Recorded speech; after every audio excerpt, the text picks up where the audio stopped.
Y esto es muy interesante porque ¿qué es lo que tú y yo tenemos? ¿Y qué es lo que tenemos? Bueno, si pensamos como personas, como hombres, como seres humanos separados de Dios, podríamos pensar en cosas materiales, podríamos pensar en cosas subjetivas, pensar en cosas del alma. Pero no fuimos llamados a eso, fuimos llamados a pensar lo que la palabra del Señor nos dice que ya tenemos. En la palabra del Señor, en la palabra de Cristo, que es Dios hablando al hombre, Dios inspirando por su Espíritu Santo al hombre para revelarse a sí mismo al hombre, Dios revelándose al hombre, Dios revelando su corazón. Y en su palabra podemos entender no solo quién es Dios, quién es su Hijo, su Espíritu Santo. En la palabra podemos entender a la persona maravillosa, preciosa y divina de Jesús, su obra terminada, completa y perfecta. Pero también quiénes somos tú y yo en Él, en Cristo. ¿Quiénes somos tú y yo en Él, en Cristo? ¿Para qué? Para que podamos entender, para que podamos creer lo que ya tenemos en Él, para que podamos creer, para que podamos entender y permanecer en lo que ya tenemos en Él y en lo que fuimos llamados a hacer. En la palabra del Señor están descrito el evangelio que nos dice quiénes somos, lo que fuimos llamados a hacer por causa de lo que somos y por causa de lo que ya tenemos. Y podríamos hablar de muchas cosas respecto a lo que ya tenemos en Cristo. Tenemos vida eterna, tenemos salvación, tenemos el perdón de todos nuestros pecados, tenemos la sanidad de nuestros cuerpos. Te estoy hablando de lo que ya tenemos.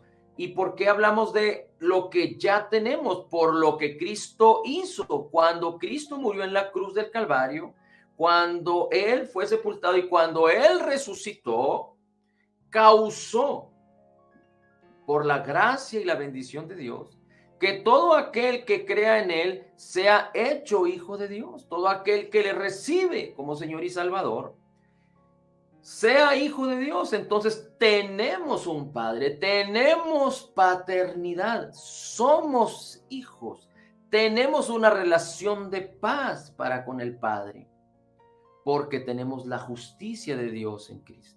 No solo el perdón de nuestros pecados, pero hemos sido justificados. Ahora tenemos una relación, Dios nos puso en una relación perfecta para con Él. Tenemos paz para con Él por causa de su justicia. Tenemos la bendición de Dios, toda la bendición de Dios. Tenemos la paz de Dios, el amor de Dios que ha sido derramado en nuestros corazones. Tenemos su Espíritu Santo.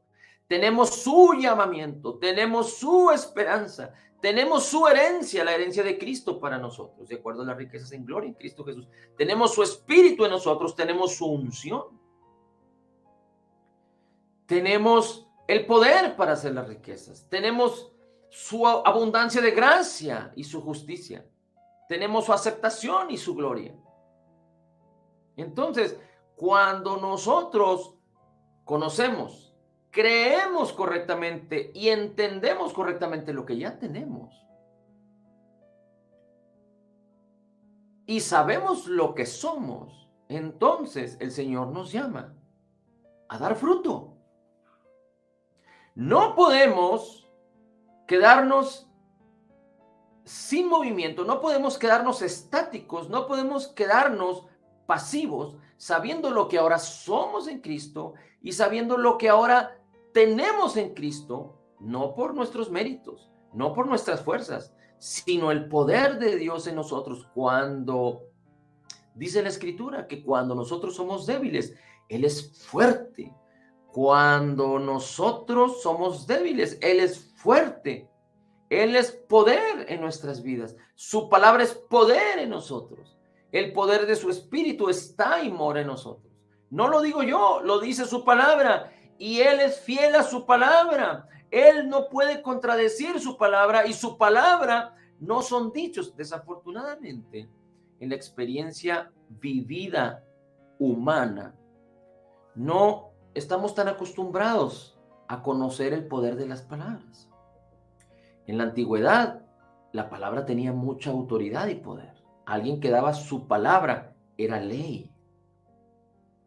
Pero hoy en día, los engaños, las mentiras, la tergiversación de todas las cosas, la inspiración del príncipe de la potestad del aire en este mundo, la vanagloria de la vida, el egocentrismo de las personas, ha impedido que la palabra de los hombres o que la palabra puesta en las bocas de las personas tenga fidelidad, se considere como algo importante.